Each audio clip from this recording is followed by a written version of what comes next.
Ilang mga katanungan para sa magjowa. Sino ang unang nakipagkilala? Ano yung pangalan? Nais kong malaman. Sino ang unang umamin sa inyong dalawa? Dami pang gustong sabihin. Sino sa inyo ang may mahabang pasensya? Patawarin mo na lang ako.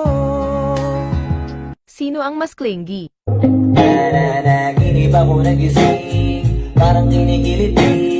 Yung babaon mo nga agad, yakap ang daladala ko pa uwi. Sino ang tamad maligo? Tinanong kita sabay tayong maligo, pero tinawanan mo lang ako.